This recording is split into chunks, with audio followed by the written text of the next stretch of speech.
Yeah. Alright. Oh, what a tight squeeze this is. Boys, what are we saying? Welcome to the first episode of the Still Working On It podcast. Me and Aidan are in the back of a tuk-tuk, which is a bit fucking mental. We're out here in Chiang Mai, Thailand, about to travel through the city once we film this first episode. So, Bruce Cromer, tell us what this is about. Okay, so first episode is going to be a quick one. It's obviously we're kind of about a tuk-tuk, and we're just going to talk about why are we doing this. Basically, we just want to talk about everything that we've learned with Aidan doing, see what you do.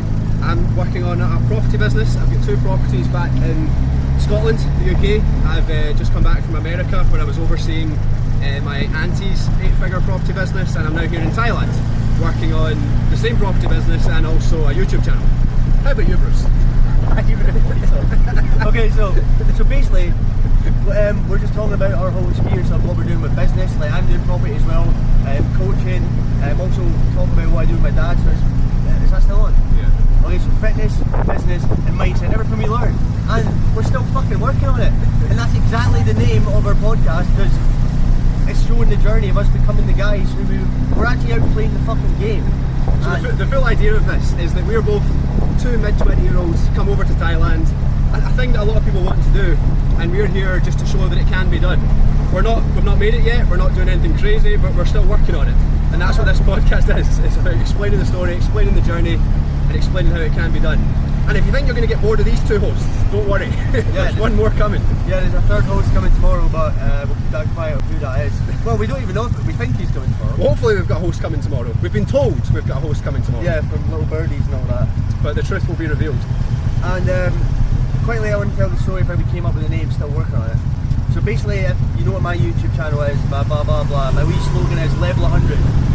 Then I said to Aidan, I was like, oh Aidan, do you know why my fucking name is like level 100, that's my slogan, what would yours be? And I replied, well, I'm still working on it. Yeah, and then I was like, mate, fine, that's the fucking name for the podcast. And I'm actually hoping that people can even hear us from how loud this is, but I hope so too. And so the Still Working On It podcast was born.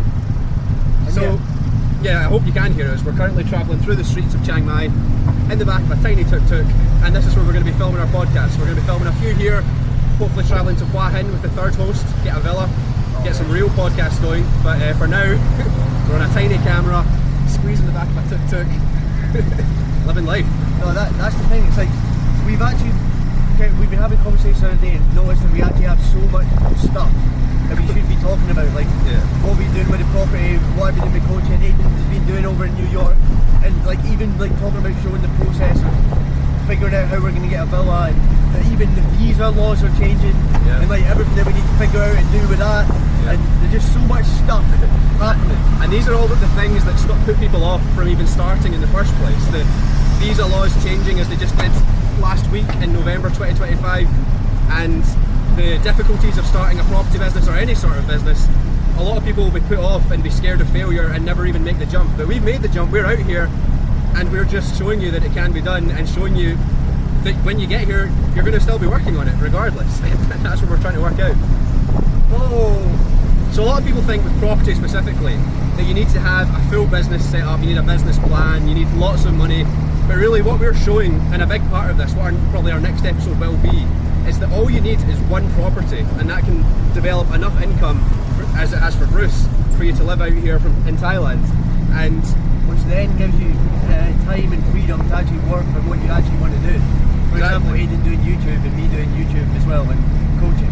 Exactly, and being out here opens up all the opportunities. I mean, you could be back home in your home country, struggling to start a business, struggling to start a property business, or you could do the exact same thing here, but live with much lower living costs, and be in the exact same situation and have the opportunity to chase things that you actually want to do, such as making a YouTube channel in our position, or if you wanted to do some sort of fitness out here, a boxing camp, anything. There's so much opportunity out here whilst you're working on the same things that you would be working on back home, and living much cheaper. Yeah, and not even just cheaper, like the lifestyle's so much, like look at us right now. We're in a fucking tuk-tuk cutting about through the streets. Like, Mate, imagine filming a podcast like the back of a taxi from Glasgow. That's right. Well, I mean, it'd actually be alright, but this is 10 times better. And to give a bit of a behind the scenes, this is costing 100 baht, which is around £2. It's 120, you know. No, 120. We're going to negotiate, but which is around £2 in the UK. And for that in the UK, you can maybe get £2.36 is 100. yeah. In the UK, you can maybe get about a can of Coke for that. Here, we've got a full podcast set up and a taxi to where we're going, which is today we're going to go to a place called Maya, where you can get your meals for £1 to give another bit of behind the scenes, and then we're going to go to a co-working space and work on today's projects, today's business. Well, yeah. I'm actually going straight to the co-working space after this. Russ has just informed me that he's going straight to the co-working space and not having breakfast with me, so business to attend. it's good business to attend to. Another thing that I've actually learned this month, is me and Aidan were speaking about, is like this month I've been hit with a fat load of problems. Shit hitting the fan, shit hitting the fan, me even having thoughts thinking, oh mate, it's game over. Like, I actually need to go home here. But then Aidan was telling me that all problems are, oh, you say that. Oh yeah. Well, this was one of the many insights I gained from working over with my auntie in America on her business, where she gave a really good bit of insight onto the mindset she has for problems, and that's that problems are not something to worry about, not something to panic about. It's just something that needs your time and attention for that period of time. And I then explained that to Bruce, and Bruce took on his own adaptation of that. Yeah, I was like, a problem's kind of like a puppy. All a puppy wants is love and attention. And if you don't give the puppy love and attention, he gets a bit riled up and you get hyper, blah blah blah blah blah. And if you still don't give him love and attention, then it could even bite you, and it's game over. But then if the wee puppy just wants attention, you just say, oh, it's alright mate, I'm here, give him an attention, and then that's all you need to do is solve a problem. Which is a very good metaphor, because problems, they can be challenging, but like we say, all they need is attention. But if you don't give them attention, they'll spiral and they'll get bigger and bigger. For instance, a parking fine will become a £10,000 court case if you don't deal with it quickly. So the point is, don't worry about it, don't stress, but just give it your attention quickly and it'll be solved. But the thing is, I was definitely someone who just used to run away from problems, and then they'd get massive. And that's what you don't want. Yeah, that's exactly what you don't want. I've learned from experience. I'm still dealing with some of those problems that I left from back in Scotland, but now I think that's how you actually learn though. You kind of need to be the idiot to then realise that I don't want to be the idiot anymore, and then actually end up dealing with it. Well, that's what I've learned anyway. Maybe you can get it right first time, like this guy. You certainly do need to be the idiot, and you certainly do need to be still working on it. Yeah. No, but the thing is, even when we become like whatever, the guys, or level 100, what I like to call it, that even those guys are still working on it. You're always working on it. And I've similarly had some problems. My property business was going really well, as I said in my last short on my YouTube channel, until the roof caved in. I quite literally had a flood which caused the roof on the flat below mine to cave in, and me as the owner over here in Thailand had to deal with that remotely, which again, using the metaphor, it could have been a big panic and worry for many days, but instead it was just give it a bit of attention each day, getting a plasterer, getting a painter, which again had its own problems, and then it was solved. Joe's actually kind of funny about that. The other day, me and Aidan were in this takeaway shop called Chester's, which is like we just take the piss out. Shout out to Chester's, Thailand. For some reason, it just became a meme. But anyway, we were in there and we were both sitting there and waiting to eat our food, and then we both get phone calls to do with our separate property things, and we're pacing back and forth. And everyone's probably looking at us like, these guys have lost it. And then we sat down, and then we both kind of looked at each other and went, oh, for fuck's sake, this was actually stressful, wasn't it? But then we thought, it was like, it's actually a blessing to have these sorts of problems. We're in Thailand doing what we want to do with own property businesses and having time to build YouTube channels and do all these certain things. Like, that's actually a fucking blessing. As in before, I'd much rather be dealing with those problems in Chester's in Thailand rather than the problem of being in my room and back in Scotland being stuck in my head thinking, oh, this is shit, I want to get out of here, repeating the same thing every single day. Like, that was like a horrible place to be. And so this dealing with these problems is actually like just mini games of the big game. Like, it's actually fun. And you can see stress and worry as a snowball effect, kind of as Bruce was explaining, that it will just get bigger and bigger the more you worry and panic on it. But what you've got to do is just take a step back, like he says, and see the bigger picture of what this really is, and that will just cut it off in its tracks, and then it stops. And sometimes, as he says, all you need to do is just pace up and down a Chester's back and forward and think about it for, say, 20 minutes, and then you've got it under control. Yeah, I just want to kind of get across, it's like us saying, oh yeah, start property and fucking move to Thailand can be class. Like, it's not like selling the dream. like it is actually going to get stressful. You are actually going to hit with problems. You are actually going to think, oh, it's actually game over. Yeah. But like that's just part of becoming the person you want to be and doing the things you want to do. You're going to have problems anywhere in life. For example, if you're in a job you hate, your boss is like, oh mate, why have you not sent these emails, blah, blah, blah, blah. Like that's still problems, but at least the problems we're dealing with here are actually leading to our end goal. Exactly. And you could be working on businesses back home. And I mean, in very, very simple terms, if you strip it all back, would you rather have been working on these property issues back home, where your living costs are 3 times as high, or here, where they're 3 times as low, in the sun, on beaches? You choose. Yeah. But yeah, so a big part of what we are trying to say, like we say, we're not trying to sell a dream, we're just telling our stories, our lives, and showing you guys, if anyone's interested, anyone's thinking about doing these things, what it actually looks like in reality. And if you don't believe us, if you don't think you could start a property business, a big part of what we'll be doing in the following episodes is once we do get our third host, we're going to be speaking about his plans, because he's at a very early stage, he's just considering. Yeah, the thing is, he just said I might buy a flat. But that, for us, that's enough that he's considering buying a flat. Yeah, that could be amazing, because it's actually, you watch his journey from scratch, and like this guy, I'm not roasting him, but like he's not very like business minded. Maybe he is, or maybe he could be, but he's not really done anything. That sounds like a roast. I'm not trying to roast him. We promise you, if you see this episode. Basically, I'm trying to say is like he's at like the start. He's at the start. Like at level 1 of like this whole property thing. Like he's not got experience in it before, which is why it's perfect. Like he's in the same boat as people use watching it. When I was in that boat as well, and if he does take the leap, like we're encouraging him to do so, it'll be a really good learning, like something to see for you guys, to watch him go from level 1 of property to his own property business. And we, having done it, will be able to sort of guide him through the steps, and hopefully you guys will be able to see it step by step, and it might encourage you guys to do so yourself, and maybe come out here to Thailand. And yeah, and like I'm not gonna lie, like I'm doing the property stuff right now. Like right now I'm still in a bit of a sticky situation, but I was in an even stickier one before. So now it's just like the problems get smaller. Like I'm not saying right now, oh it's perfect, but like as of right now I've still got shit to deal with. But it's all part of the game, isn't it? Yeah. And the thing is as well, quickly to do with, I've nearly said the host name, the other host coming over and doing the property thing, he was procrastinating for months of even coming to Thailand. And now he actually lands tomorrow, which is cool. Which you guys should do. Yeah, and the cool thing is as well, I did a podcast on my actual other channel with this guy, and then it was like a week ago on Snapchat, a year ago memories, we did a podcast saying, oh yeah, we're all going to move to Thailand. And then now he's actually coming, it's kind of sick. And it never happens. I mean, for a lot of people it never happens. I've had these chats with my other friends as well, and we all say, yeah, let's move to Thailand, let's do these things. And I'm sure a lot of you at home will have had the same conversations with your friends, but you never do it. And it's just, you need to just take that leap, take the step. I mean, Thailand doesn't solve your problems, but you'd rather have your problems in the sun, living cheap, or back home. It doesn't solve your problems. Yeah. I learned that. Bruce learned that the hard way. No, this is what I actually think it does do though. We're going to do a whole podcast about this, of like going by yourself and stuff like that.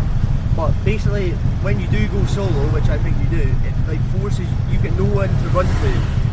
And like, for example, if a problem back in the UK, I just go hang out with my friends and it disappears.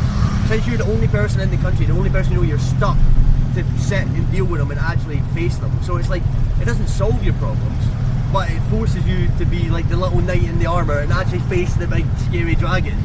Like rather than run away from him back to the wee village. There is no village. There's no other of your town folk helping you. There's no plan B. Yeah. And as we're going to talk about in another episode of this, is we're going to explain that we've both found that university, particularly like in Europe or the UK, university can be very, very sheltering and babying, and it really trains you to not think for yourself and live for yourself. And we've found that once you leave university and go into a real job, that can be a big jump for a lot of people, but it still doesn't really get you to fully be living for yourself and like relying on solving problems on your own. Whereas I think it does help you solve certain problems, but it's like 4 problems for someone else. Yeah, exactly. Yeah, you're solving someone else's problems. You're under their sort of like management. they have the problem, and then they're like, all right, you need to go do this to solve it. Yeah. But like for example, with like us doing property and stuff, like there's no one to turn to. Like I was saying to this one of my mates the other day, I was on the phone, and then like I basically just got someone to move into my flat, blah blah blah, and he's on the phone to me, and he's asking me all these questions, blah blah blah. But whereas before, is if I was at another business, and I can go, alright, he's asking this question, like, what do I do? Like, I'm the guy. I am the landlord. Like, I can't ask anyone the questions. I am the guy. And that is like probably like one of the first times I've had the experience of like everything is on me. Like, and that was like, as soon as I hung up the phone, I was like, yeah, that's class. I am the guy. But like during the phone call, it's a bit like kind of scary because you're like, there's no one to turn to. But I do think for me personally, that was like a big like, it was like a wee leveling up, ticked off the list. Yeah, and leaving the sheltering environment of university, going into a job, yeah, like it will help you with problem solving, like we just said, but really putting yourself out in a position where you're on your own, moving country, it's all on you. Like you've, it's not just problem solving, it's realising that working out things when there's no one else to turn to, that's the real difference. Yeah, because especially like back in uni, like you just had so many mates to ask for stuff. Even if their advice was like a load of shit and not even going to help, you psychologically, I don't know if this is even right, psychologically you had someone to turn to that makes you feel better about making the decision. Another key thing about business though, property business in particular, is you should get advisors. So you'll learn, it's kind of like when you move over, a better way of saying what I just said probably is that you strip everything back. Like all the kind of comfort, people, supports around you are all stripped back.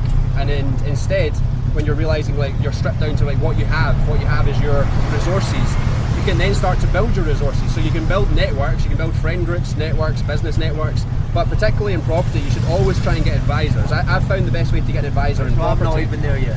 Well, Bruce is getting there, but I've found the best way to get an advisor for property is actually an accountant. If you start up like a limited company, an LLC or an LTD, to run your property business under, you'll need an accountant.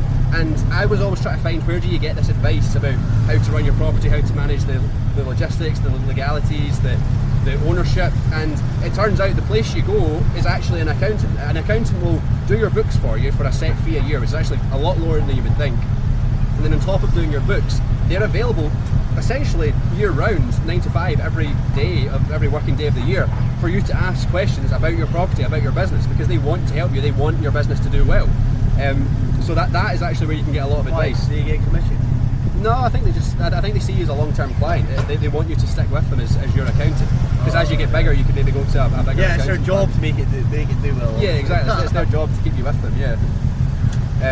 So that's a big thing. It's like, yeah, I think that's probably the way to put it, is that when you come over here, everything's stripped back and you realise what the resources you have, and then from then you can take that as your starting point and then build your resources, build your network and build your advisors. Number one being an accountant. Alright, so here's a question. What do you think, if say someone's stuck in their room, back at home, and think, nah, I hate my job, I hate my life, this is ass, and they've thought about like moving country or anything like that, but they've done nothing, what would you say the first step is to do? First step would be put everything on the table, in my opinion. Like, admit where you are, admit what you're scared of, admit what's holding you back from doing what you want to do, admit what you're looking to do, have a real reflection on your life and what you should be doing with your life. Just lay it all out on the table, and then from there, structure a plan, structure where you can go from there. But then that's step 1 and 2, lay it out, make a plan. But step 3 is the most important, it is do it. Like, I'm not trying to sound like Nike, and I'm not trying to sound like a sort of corny or stereotypical sort of motivational quote, but you do just have to do it. As we say about coming out to Thailand, you've got to just take that leap, because you can think about it, you can think yourself around in a million circles, but if you don't do it, you're never going to do it. You have to just take that step. What would you say, Bruce? Well, for me personally, like for example, like, so me and Aidan basically went to primary school together, and then I blah blah blah basically didn't speak for ages for just circumstances. You get stolen away. Yeah, that's another story. But anyway, and then so I knew for ages, oh yeah, I wanted to go to Thailand, blah blah blah. Like I just wrote it down in my notes, like this is something I want to do. But I never even thought about. I thought, oh yeah, I'll go in October. It was actually October last month, and I'd been here for 6 months already. But anyway, where I'm going with that was, me and Aidan went on a walk with another group of friends. I don't even know how that happened, because I didn't speak for ages. A hill walk? Yeah. I didn't even know how that came about. But since in my head I had the plan, I wanted to go to Thailand, we're just on a hill walk, walking the hills, and Aidan goes, oh yeah, Joe, it's sick. Like, we've actually booked a holiday to Thailand, and someone's dropped out. And I just went, what? What the fuck? Like, so the thing is, since I had the plan of like knowing what I wanted to do and go to Thailand, then like when opportunities come up, you can actually jump on it. Like for example, say I still went on that hill walk, but I never wrote down, oh I wanted to go down to Thailand, and Aidan says, oh do you want to come? maybe I still would have went, or maybe I didn't even go. But then I still would have seen it as a holiday and came back. Like, you know what I mean? So once you have the plan figured out, that you then actually find just walking through life, like stepping stones come up. Like for example, that story, it was like, oh, that's actually going to take me close to my goal, bang. But then when other things come up, you know not to jump on them because it's not taking you closer to there.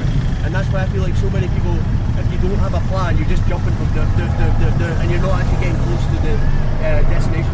And I would say in that sense, as much as I say you need to take the action and that thinking about it can just go round and round in circles, one big benefit of thinking it through and planning it, like Bruce says, and writing it down, I'd say is mainly it's bracing yourself. It's getting yourself ready for a situation like that coming up. And like Bruce says, as soon as it comes up, you can then just jump on it. You can just say, yeah, I'll do that, I'll come. So the thinking and the planning is bracing yourself. We're now being stared at by a group of people in another tuk-tuk. I'll spin the camera around in the edit. Oh no, but another thing that's funny about that is, like, I was obviously still, I wasn't doing coaching or anything. I was still working for my dad at that time. And I said to my dad, oh yeah, I'm going to go to Thailand. And then, wait, we're going to sneeze. You may have to cut this. Pause. Sneeze break. Cabbage. Right, so, anyway, so I said to my dad, oh yeah, I'm going to Thailand, blah, blah, blah. And he's like, oh yeah, cool. So then on the day, like literally the day I'm flying there, he goes, alright, so when you coming back? And I go, what? I'm not coming back. And he goes, what? What do you mean you're not coming back? Blah, blah, blah. I thought you were going on a holiday. I just told him it was a holiday. No, I said, I'm going to Thailand, I'm staying there, but... You thought for a few weeks. Yeah, but I said the part, I'm taking a holiday from work, the 16 days, Aiden and all that are there, and then when they go home I'll start working for you again, but still from Thailand. And obviously he wasn't happy about that, but he couldn't do anything about it. It was the day I was leaving. But, yeah. And he made that leap. He's now been here for 6 months. I abandoned him, like I said, at the start of this. I went to America to oversee or get some insights from my aunt's property business. And then I've now come back. And the plan, now that we're back, is to stay here long term. So like we said again at the intro, is we're now at Chiang Mai, Thailand. This is a really good place for co-working and networking. It's the best place. Best place for that, as we talked about. That's one of the steps of this. Big pothole coming. But we're now looking to move from here soon to Hua Hin, which is slightly down from Bangkok, and it has beaches, which for me is a big benefit, a big plus. And another thing, it's like you can get 4-bedroom villas for 600 quid a month. 600 British pounds a month. With a pool, with a swimming pool, and a water slide. It's got a water slide. And if you do the quick mental maths on that, that's about £150 each for a month. I mean, £150 in Britain would get you maybe a tent, a camp space. For example, someone who's just moved into my flat, he's paying £550 for the room. And we could get a villa for 600. Yeah, so that just shows that, I mean, even if you're working on any sort of business back home, anything, or you're thinking about starting or you're just about to start it, once you do, Thailand allows you to live so much cheaper, which gives you a lot more disposable income to put towards your business. I'll get caught.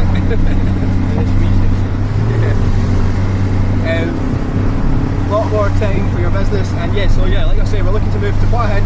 Just trying to round this up because we're about to arrive at the destination of this journey. But we're about to move to Hua Hin, ideally, or potentially another location. So much cheaper than living back home.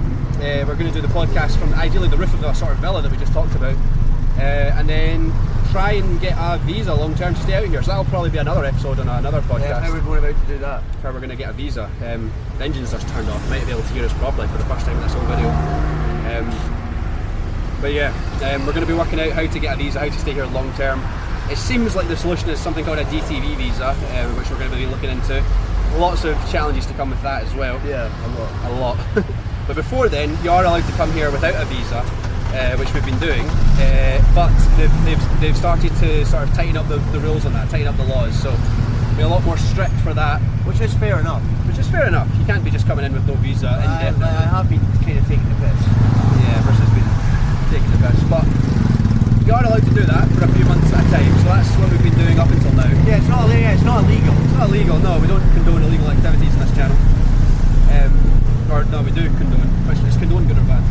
Wait, don't condone. We're actually very intelligent people, I promise. No, we do condone. Whichever one means we don't support. Don't condone. Don't means you don't like it. Yeah, if you don't like illegal activity. No, but if you say you don't, then it's... Right, anyway. Don't do illegal things. Probably the better Well, way. yeah, here we are. We're waiting to get off the tuk-tuk. That's the first episode of the podcast. We're still fucking working on it, as you can see. Still working on it, clearly. Aidan's channel's tagged, my channel's tagged. Next episode, the next guy's channel's tagged. And yeah, like a lot of stuff's happening. I feel like, yeah, I've been here for 6 months, but now it's actually a way to start getting interested.